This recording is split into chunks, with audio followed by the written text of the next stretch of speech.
Om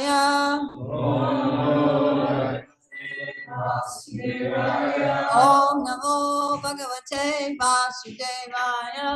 Om Namo Bhagavate Vasudevaya. Om Namo Bhagavate Vasudevaya. Om Namo Bhagavate Vasudevaya. Want to do this together? Narayanam Namaskritya Naram Jaiva Narottamam Devim Saraswatim Vyasam Tato Jayam Udirayet Nastam Prayeshu Abhadreshu Nityam Bhagavata Sevaya Bhagavati Uttama Shloke Bhaktir Bhavati Naishtaki. Before reciting the Srimad Bhagavatam, which is our very means of conquest, one should offer respectful obeisances unto the personality of Godhead Narayan, unto Narayan Rishi, the supermost human being, unto Mother Saraswati, the goddess of learning, and to Srila Vyasadeva, the author, and Srila Prabhupada, the translator and commentator.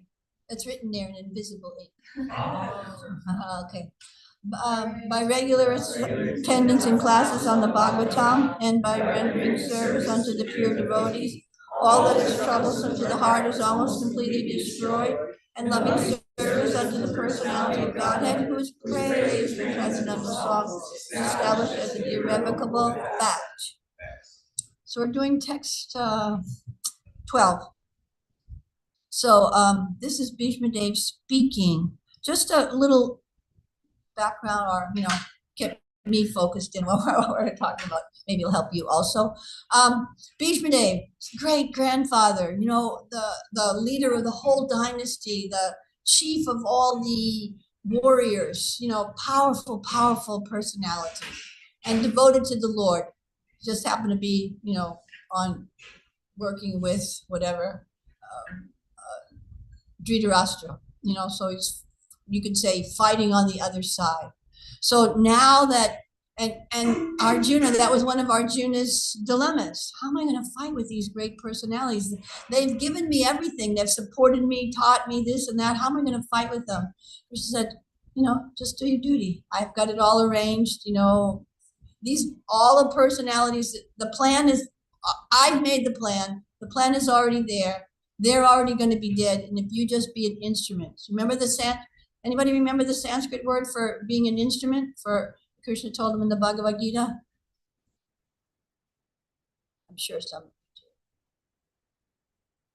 I hope we're going to remember. Nimitta matram, be an instrument. Just be an instrument in the service. Krishna's got it all done. We just be an instrument and we help execute it. Anyway, when Bhishma Dev started to speak, there was one person in the audience that started to laugh. This is a story told by Satyananda Maharaj. This is the disciplic succession of where I'm getting this story from. One person started to laugh very sarcastically. Ha, ha, ha. Now he's going to speak about religious principles. It was Draupadi. Now he's going to speak about religious principles. Where were his speeches on religious principles when I was being disrobed in the Asat Sabha, the unjust assembly? And Bhishma Dev, he said, yes, I didn't, more or less I'm saying, I didn't speak up then because I was contaminated by association with Dhritarashtra and by eating the food cooked by non-devotees, eating food in that palace. I was contaminated. But now Arjuna's arrows have pierced me and all that blood has gone out and now I'm purified. So now I can speak on these religious principles. And he spoke on very elevated topics. So here he's talking about the position of the Pandavas. We'll go to the, okay, good. That's 12? Oh, that's sorry, 12 for chapter 9. Unless I've got the wrong thing. It starts with aho. Aho kastam, aho nyanyam. Okay, there we go. Okay. Aho. I just want to say one other thing. Om Ganati Mirandasya Ginanjana Salakaya Chaksur Umilitam Jaina Tasmai Shri Gurave Namaha. I was born in the darkness of ignorance. My spiritual master very kindly forced open my eyes with the torchlight of knowledge. And all I can hope for is service life after life in an attempt to repay him, which will be impossible. But so this is text number 12 now. Aho kastam aho nyanyam. Aho kasyam aho nyayam. Aho kastam aho nyayam. Aho kasyam aho nyayam. Yadyudyam dharmanandana. Yaduyam dharmanandana. Yadyudyam dharmanandana. Yaduyam dharmanandana. Jivitam narahat klishtam. Jivitam narhata klishtam. Jivitam narhata klishtam. Jivitam narhata klishtam. Vipradharmach chutashraya. Vipradharmachyutashraya. Vipradharmachutashraya. Vipradharmachyutashraya. Aho kastam aho nyayam. Aho kasyam aho nyayam. Yadyuyam dharmanandanaha. Yaduyam dharmanandana. Jivitam narahata klishtam. Jivitam narhata klishtam. Vipradharmachutashraya. Vipradharmachyutashraya. Please chant. Aho kastam aho nyayam. Aho kasta aho nyayam. Yaduyam dharman nadana. Yadyudyam dharmanandanaha. Jivitam nahata krishtam. Jivitam nahata klishtam. Vipradharma chayasraya. Vipradharmachutashraya. Aho kastam aho nyayam. Aho kastam aho nyanyam. Yaduyam dharmanandanaha. Yadyudyam dharmanandanaha. Jivitam narhata klishtam. Jivitam narhata klishtam. Vipradharmachyutashraya. Vipradharmachutashraya. Aho kastam aho nyanyam. Yadyudyam dharmanandanaha. Jivitam narhata klishtam. Vipradharmachutashraya. Aho.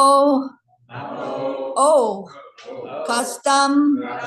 What terrible sufferings. Terrible suffering. Aho. Oh. Anyayam. Anyayam. What terrible injustice. What terrible injustice. Yet, because Yuyam, all of you good souls, Dharmanandanaha, sons of religion personified,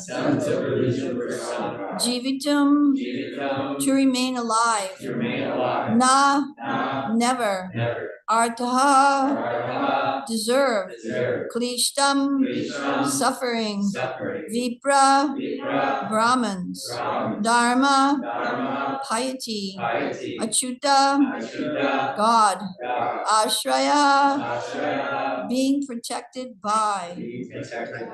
Bhishma Dev said, oh, what terrible sufferings and what terrible injustices you good souls suffer for being the sons of religion personified. You did not deserve to remain alive under those tribulations, yet you were protected by the Brahmins, God, and religion. Interesting, isn't it? Let's say it together with thoughtfulness, okay? Bhishma Dev said, oh, what terrible sufferings and what terrible injustices you good souls suffer for being the sons of religion personified. You did not deserve to remain alive under those tribulations, yet you are protected by the Brahmins, God, and religion. So just giving a little bit of thought to that, this verse. One would think there was the Pandavas, friends with the Lord Krishna. They had a relationship with the Lord Krishna in friendship. They had a relation through him in, apparent familial relationships, and they were submissive and subordinate to him. And yet so many things happen to them. One would think, right? If you had God on your side, God's on my side, therefore nothing wrong is going to happen, right? That's what we think in our innocence, when our innocence. But we're going to get a little flavor here of, a proper perspective in this verse and the following verses to put things in perspective so that when we do go through our own personal strifes and struggles, somehow or other we can pray to see the Lord's hand in everything. It might not appear to be his kind hand at first, but it is his kind hand. And hopefully we can learn to see his kindness through those things. So let's go through does somebody want to start off with the purport? A couple of sentences. Okay, our twin friends over there.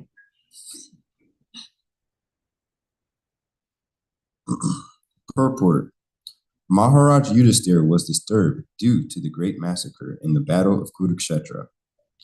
Bhishmadev could understand this, and therefore he spoke first of the terrible sufferings of Maharaj Yudhisthira. Just a little interesting point.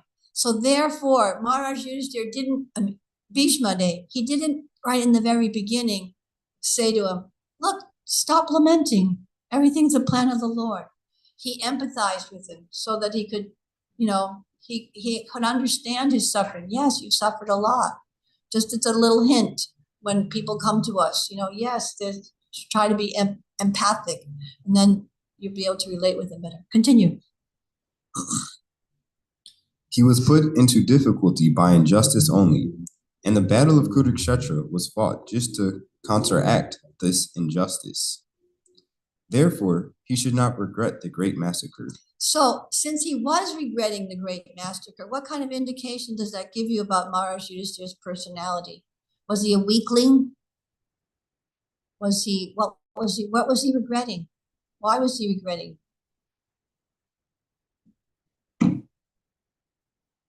Prabhu.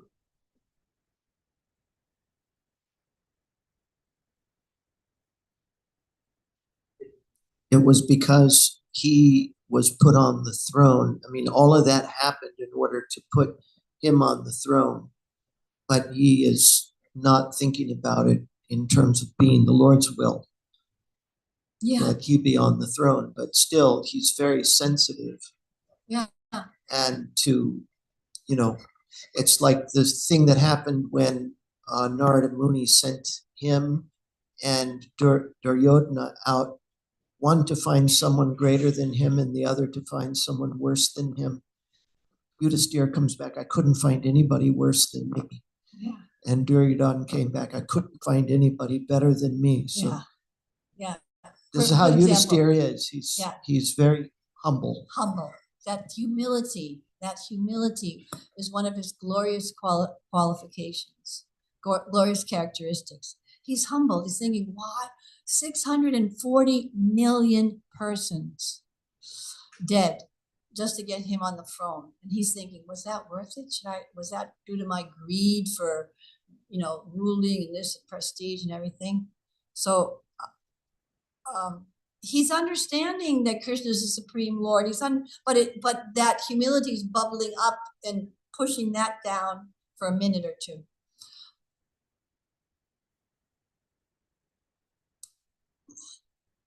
He wanted to point out particularly that they were always protected by the Brahmins, the Lord, and religious principles. 3 factors very important. Sorry, but this one's going to be like I'm going to interrupt a lot. Yeah, 3 factors that are very important. So what were the 3 factors that he was protected by?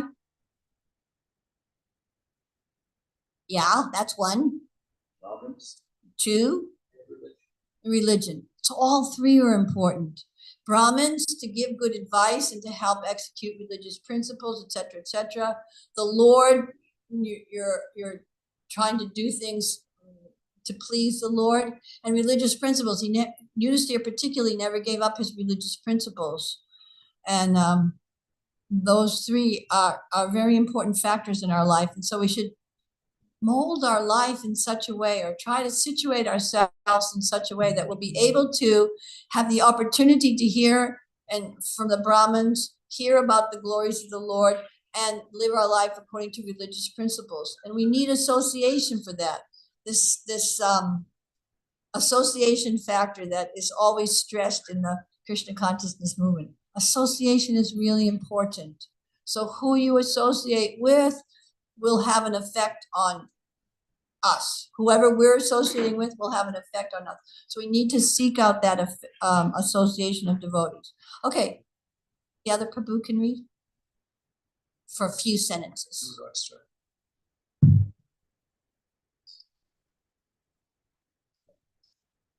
As long as they were protected by these three important items, there was no cause of disappointment. Thus, Bhishma Dev encouraged Maharaj Yudhisthira to dissipate his despondency. As long as a person is fully in cooperation with the wishes of the Lord, guided by the bona fide Brahmanas and Vaishnavas, and strictly following religious principles, one has no cause for despondency. However, trying the circumstances of life, Bhishma Dev, as one of the authorities in the line, wanted to impress this point upon the Pandavas. Very good advice here. Not always easy to follow. You know, as the different circumstances in our life evolve, manifest, etc., etc., it's not always easy to understand what the plan of the Lord is. If you're, we can, say that we should always work with the plan of the Lord, but how he maneuvers things is always a little difficult to understand. Therefore, with the association of, people who understand Krishna conscious philosophy, the Brahmins, the Vaishnavas, and by following religious principles ourselves, we can't minimize the 4 regulative principles and our vows of initiation of chanting the 16 rounds. We can't minimize that and think, well, I'm doing 3 of them. I'm doing, a couple of them. I'm trying every now and then. That's good. We should try, and we should try to improve and all that. But at the same time, forgetting the full protection by the Lord and the full benefit of the association of devotees, we have our role to play too. So we'll go on because these verses together give a nice point. So next verse, 13, we'll just do the English, okay? Does somebody want to read the translation on this side of the room?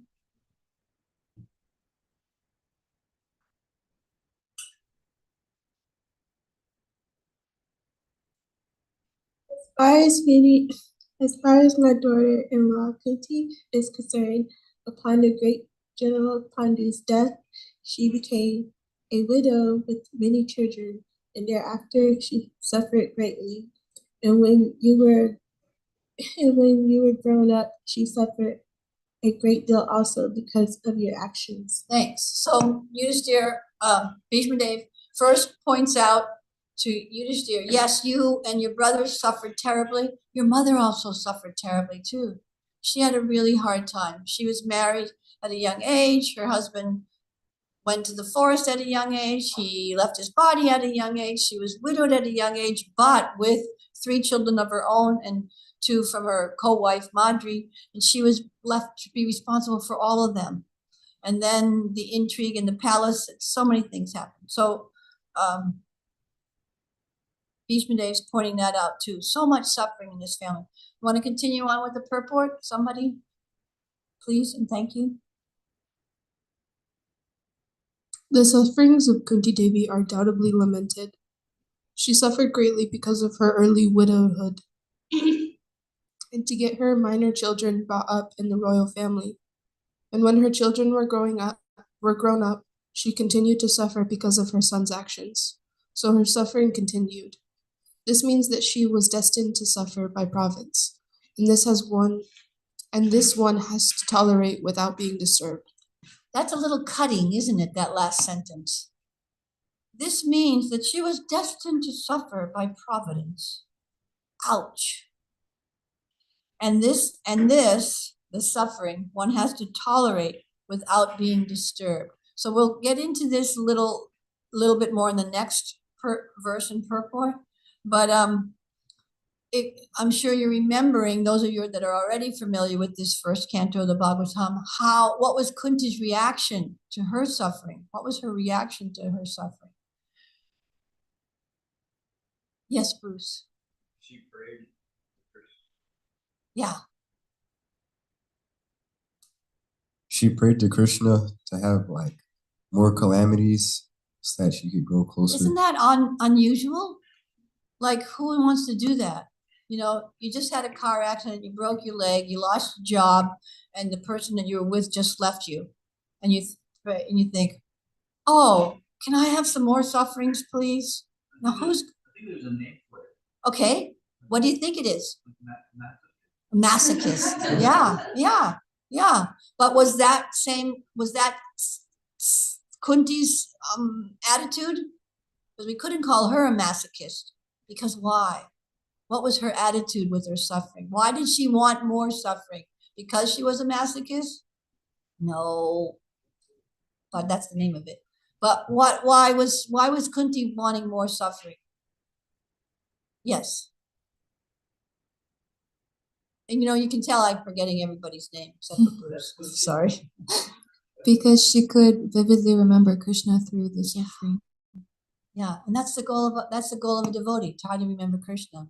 Remember Krishna, and the suffering, it takes the edge off the suffering. It doesn't change the circumstance completely. Obviously, it didn't change Maharaj Yudhisthira's circumstance, it didn't avert the battle of Kurukshetra, it didn't avert Kunti's suffering, but it definitely, her experience of those situations was definitely changed and had a different effect on her. In fact, because of her constant calamity, so many different types of calamities, and she was forced by that, because she was a devotee, a core devotee, her mind immediately went to take shelter of Krishna. That brought her such great ecstasy, that remembrance and association with Krishna. Therefore, the sufferings were welcome.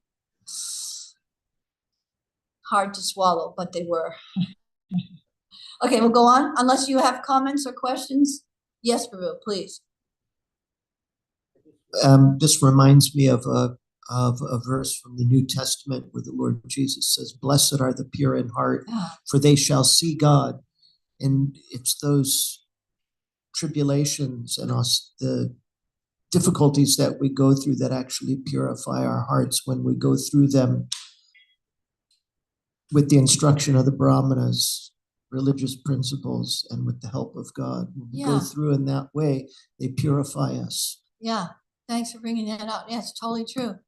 And that's why one cannot expect in this material world, a simple, easygoing life without any difficulties. That's totally, wishful thinking, because calamities are going to come. Okay, so now Bhishma is going to go a little deeper and start to explain a little bit why these sufferings are coming. We'll go again to the English only, text 14. Does someone want to read the verse?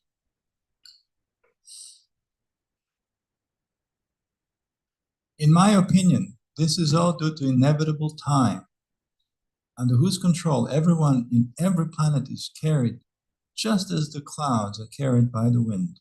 Time. It's all due to time. What can you remember about time that Krishna explains to us about time?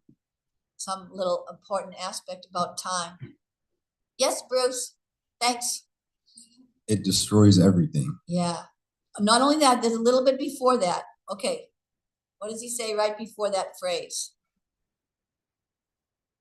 Krishna in Bhagavad Gita, when he tells them, time I am. Time I am. Krishna is, yes. Krishna is the time factor. Interesting, isn't it?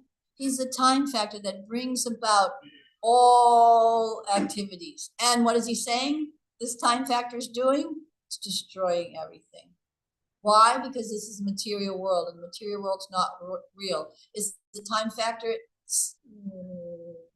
acting in the same way in the spiritual world? No, it's not. It's the sun is rising. Krishna's got morning activities. He's got evening activities. There's appearance of time, but it's not taking away, and it's not It's enhancing Krishna's pastimes in the spiritual world. But in the material world, time is there as the Grim Reaper, you could say. And in the purport now is going to explain a little bit about that, and we'll talk about this. Okay, more on the purport, please. There is control by time all over the space within the universe, as there is control by time all over the planets. All the big gigantic planets, including the sun, are being controlled by the force of air, as the clouds are carried by the force of air. Similarly, the inevitable kala, or time, controls even the action of the air and other elements. Okay, 1 second. So just this one point about the planets being controlled by the force of air. Sorry, I can't remember exactly which canto it's in, maybe the 5th, but whatever. It explains that the planets are kept in orbit by the ropes of the winds. The ropes of winds are keeping all the planets in orbit, and they're directing everything. There's another reference to what's a reference to the air and the clouds in Bhagavad Gita. Arjuna's in relation to a question that Arjuna asked. Kunti. I don't know if that's the right one. I was just thinking about how the mind is like as difficult, it's like impossible to control, just like the wind. Okay, that's a different one than I was Yeah, it's thinking a of, but it's different still one. appropriate. But it's still appropriate. Just like if you've been here in Florida for a while, a long enough time to have experienced a hurricane or at least a bad storm, you know, when the winds pick up really fast. We won't talk about winds and storms and fire right now. But anyway, when the winds pick up really fast and you think the mind is, and you see that visual, how the mind is more difficult to control than the wind. So you think, are you going to go out there and like stop the wind with a pillowcase or something, or a sheet? A couple of you hold a sheet. No way. So that mind is very difficult. But the one that I was thinking of when Krishna says, when he's asking about, what about the yogi who takes up the process of devotional service, but later desists due to worldly mindedness? Does he perish because he doesn't make success in spiritual life? Because he gave up his material life, he didn't make success in material life. So does he perish like a riven cloud, a cloud that breaks away, a little bit of a cloud that breaks away from the big cloud and just like goes nowhere? Is that the result for him? And Krishna says, nope, that's not the result for him, because he's made an attempt. That progress is eternally to his credit. Want to continue on the purport, please?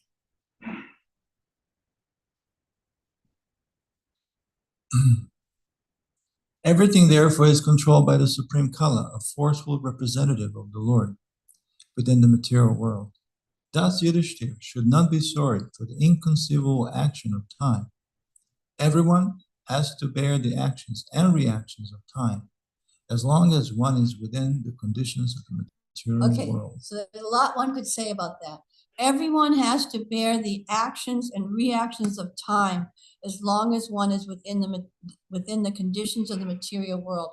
So in the Nectar Devotion, in the first chapter, where it's explaining about the 6 characteristics of pure devotional service, in the first part of that chapter, there's a verse quoted from the Padma Purana that explains about how sinful reactions evolve, how they come from ignorance. Why does somebody commit sinful actions? Because they're ignorant. What are they ignorant of? They're ignorant of what the result's going to be by doing this sinful action. So there in that verse, it explains that there's a progression. First one is in ignorance, and then because of ignorance of the self, who we really are, I'm a spirit soul, I'm a servant of Krishna. But if I forget that and I think this is who I am, I'm a body, I'm American, I'm a woman, I'm a this, I'm a that, then I think, well, I want a house and a car, and I want this, and I want a comfortable that, and I want a good relationship with that one, and this and that. I. So ignorance, material desire, then action, because there's action, then I act on that. then I get the reaction. Now, that's the interesting part that's revealed from this Padma Purana verse, that the reaction to sinful activities is not just physical or mental suffering. That is one of the reactions. For sinful activities, there's a reaction. Physical suffering or mental suffering or some sort of anxiety. There is some suffering. But the second reaction is much more subtle and much more important or devious or insidious or whatever. That second reaction that comes from doing sinful activities, does anybody know what it is? Yes, go ahead. Anything to do with desires and a level of consciousness that Yeah. keeps pursuing those things. Kutas, the desire to do it again. Exactly. That's a result of doing sinful activities. Is there's a desire, a seed planted in the consciousness, in the heart, to do it again. I got away with it. Or maybe I didn't really get away with it, but if I try it again and plan better, I'll get away with it the next time. There's a name for that too. What's that? Addiction. Yeah, thanks. We become addicted. We got a taste and we want to fulfill that taste. So it's not just suffering, but then the desire to do it again. And what does that result in? More and more and more entanglement. Now, all of that, what does that have to do with the time factor?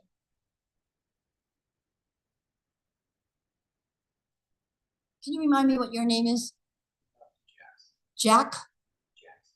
Jack is fine. Okay, thanks. Sorry.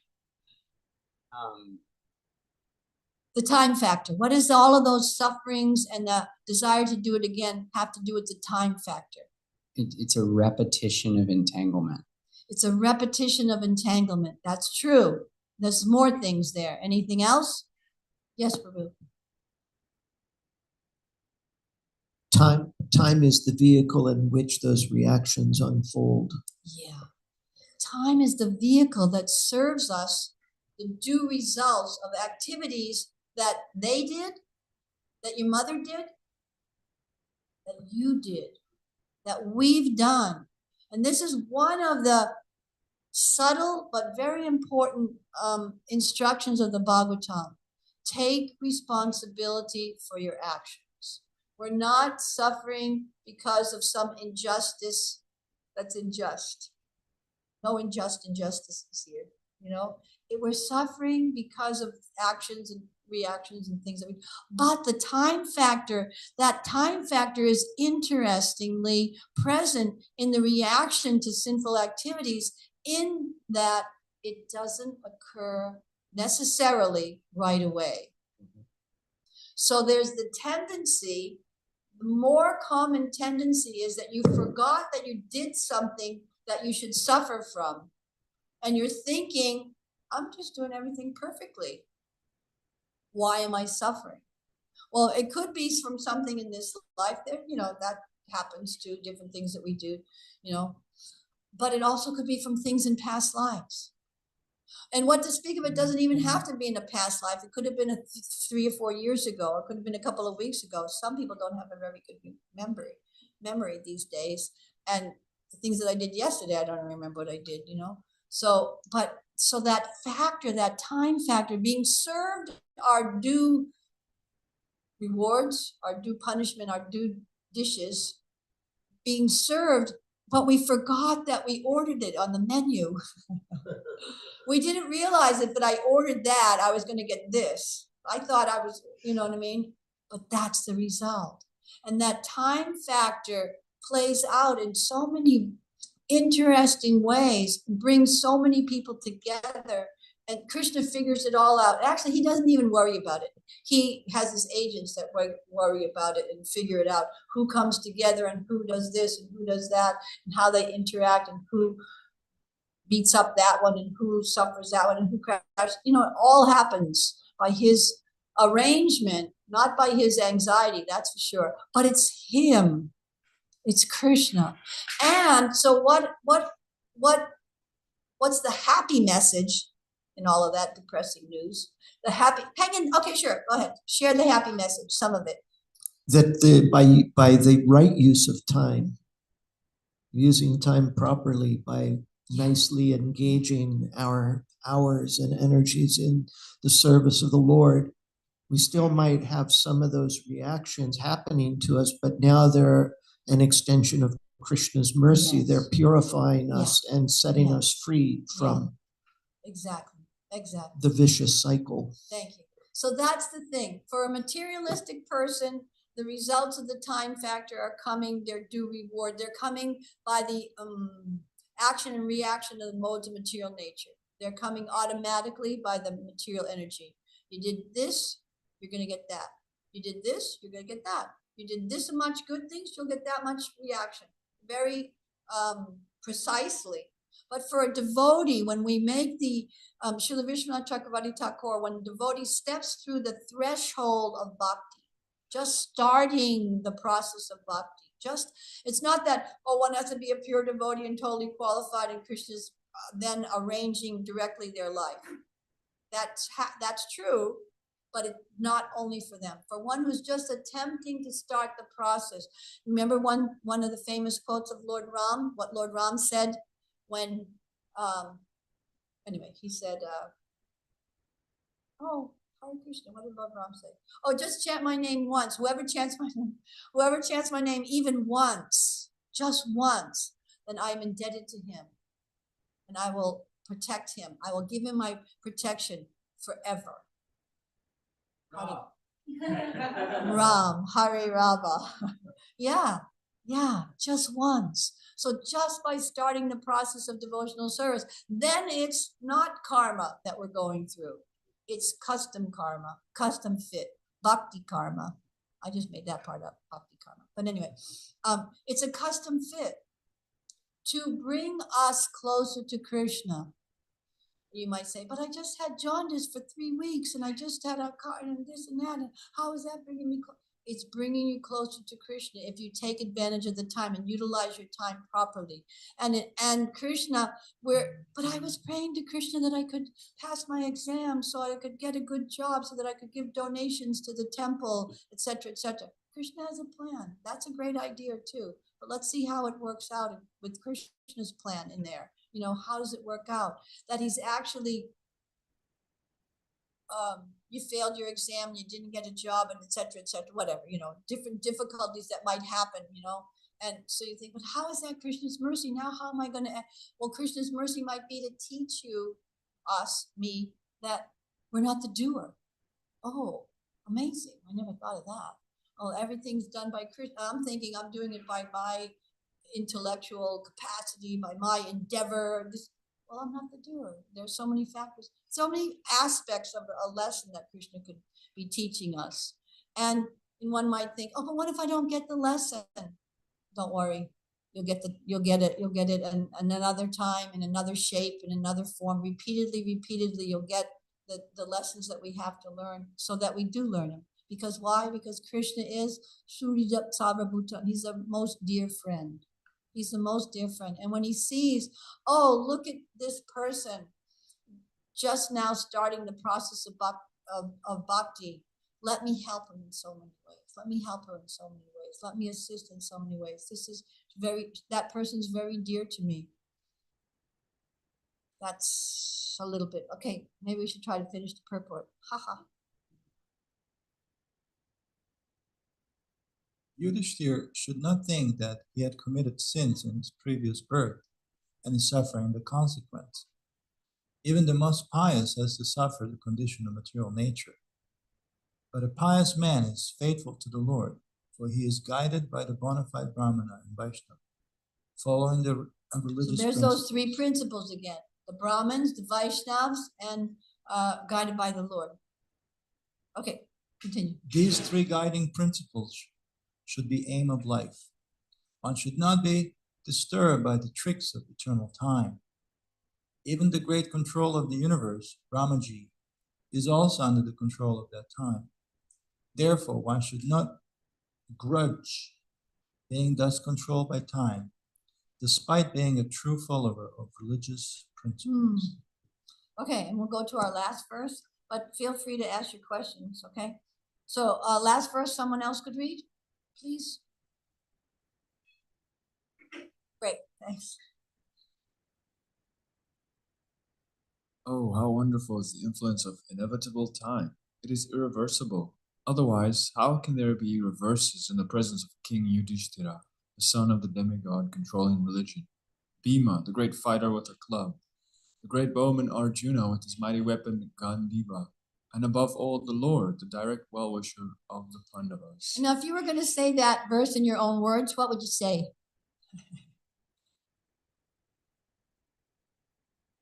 How powerful is time because it can't be reversed even in the presence of great personalities. Yeah, these were not just ordinary guys, a little bit strong here, whatever. These were great, powerful fighters. They were highly religious. They were honest. They were, huge, they had huge capabilities, and still they couldn't even reverse the situation. They couldn't even reverse the suffering. They couldn't solve the suffering. So this is how, gives a tad of an indication of how powerful the time factor is. Purport, please, and thank you. Material or spiritual resources were required. There was no scarcity in the case of the Pandavas. Materially, they were well equipped because two great warriors, namely Bhima and Arjuna, were there. Spiritually, the king himself was a symbol of religion, and above all of them, the personality of Godhead, Lord Shri Krishna, was personally concerned with their affairs as the well-wisher. Perfect situation, wouldn't you say? Materially well off, strong, influential, mighty warriors. Spiritually they were pious, religious, and they even had Krishna as a friend. And yet, yeah, there were so many reverses on the side of the Pandavas.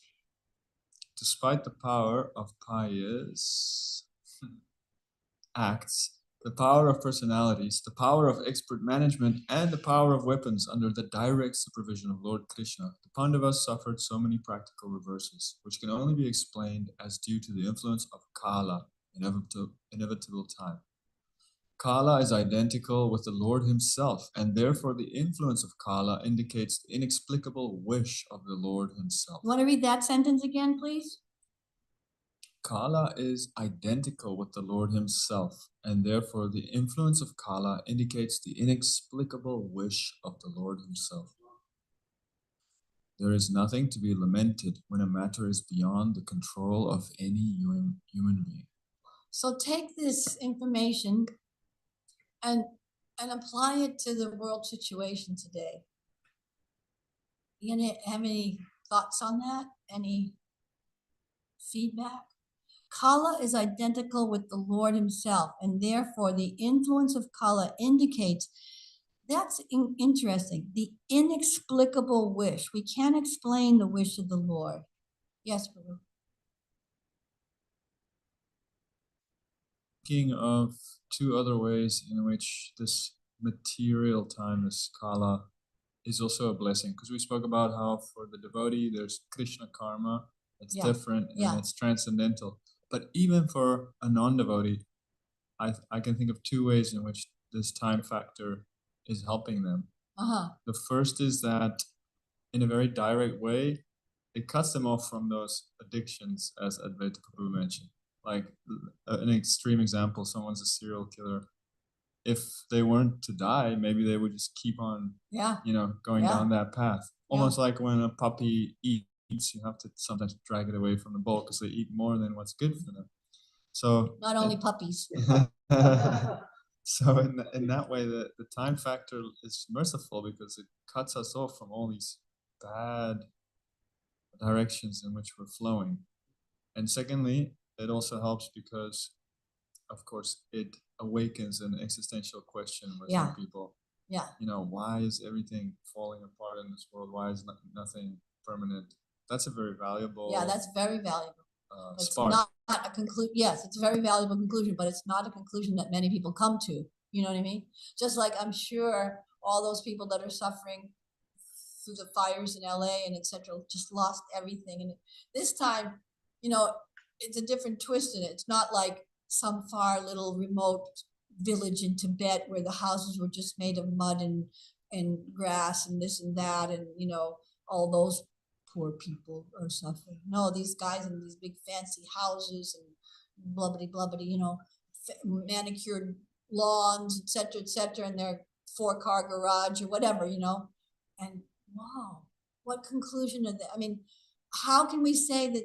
And you can, and now it's not that we're going to go out and do Krishna lunch today and say, oh, Krishna is so merciful to all those people, isn't he? He took everything away from them. It's not like you're going to say that, but the inexplicable wish of the Lord, how he's arranging, not even the example of Kurukshetra itself, how Krishna arranged that all of those personalities come together in one place for what? A wholesale slaughter, because their time, their karmic accumulation of reactions had come, and it was time for them to leave their body. Okay, so we'll make this wholesale killing, or you know, but that's Krishna's arrangement, inexplicable. But what about when, you know, something happens and a little baby's killed or hurt or whatever? We think, what did they do? That's what, unless there's that spiritual vision of the real indication of the time factor in our life, or that we're eternal spirit souls, then how can people make the connection? They can't make it easily. That's why they need so much therapy. They can't make the connection easily. And if the therapist doesn't have transcendental knowledge, they're not really making any solution to the problem. But the solution is, the vision is that Krishna's very mercifully throughout our life and through our experiences in life, etc., and people's experience in life, very mercifully trying to bring them to the point that the Prabhu just was saying, to bring them to the point of understanding that there's no real happiness here in this material world. I'm not gonna be able to do it. This isn't the real thing. Yes, Prabhu. This was the conclusion that Kunti came to, and why she was saying what she was saying about calamities. Yeah. Because she came to understand that because they were using time rightly as devotees, whatever came their way in terms of the dishing out of time, the sufferings would draw them closer to Krishna. Yeah, exactly. So if that's just a small takeaway from this section, tomorrow's verse that you're going to get, I don't know if you're going to do many verses tomorrow, probably, but the next verse, what is it? 16 is a very important verse. Yes, Advaita Prabhu. And we're ending up. Thank you very much for the class. Hi, Krishna. I don't wish to open another can of worms at Sure. 8:31, but I see a downside of this philosophy and somewhat a danger when it comes to social justice. Oh, yeah. Non-empathetic, empathy, not thinking that they deserve it. Yeah, like, and not, even more importantly, us not stepping in when something's not right, and accepting this it's kind of defeatist, fatalistic, like, kind of approach that we can't do nothing about it, when it's actually in reality our duty to step in when something's not right. More or less, that was like, if you think of it, that was the scenario of Bhagavad Gita. Arjuna saw this and he said, I don't want anything to do with this. You know, I can't do anything about it. I don't want to fight these guys. It's not going to be good for me. And Krishna, he spoke all of those 700 verses just to convince him, no, this is my plan. You know, you got to do what you got to do. You got to make your attempt. Nimittamat, you got to be an instrument, but can understand that you're not the controller. You're not the doer. So you're right.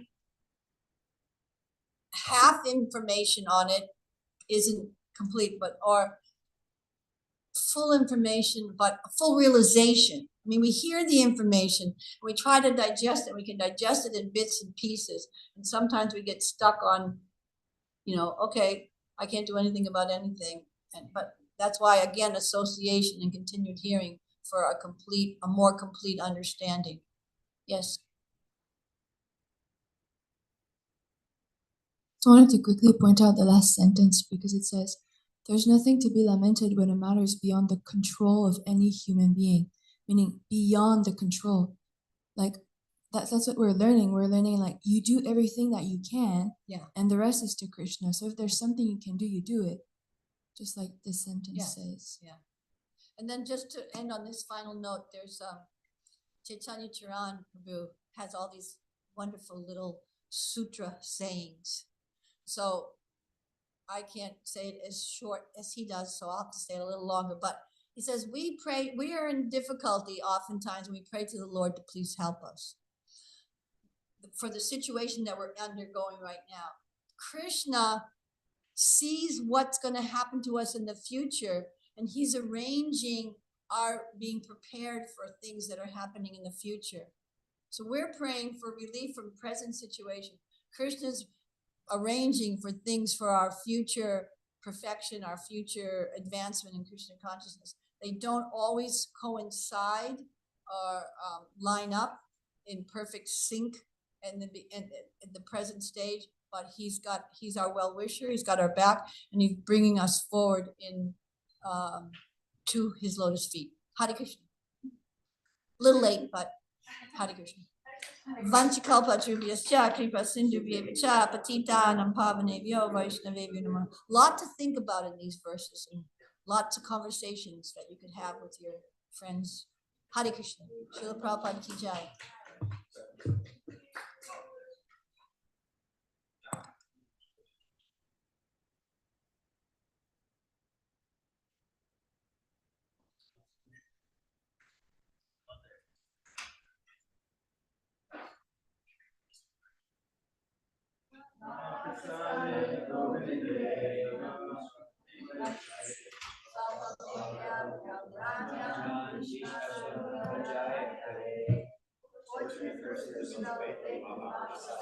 Spiritual food remnants of the Lord, and the deity of Sri Govinda, supreme personality of Godhead, the transcendent Krishna, and in the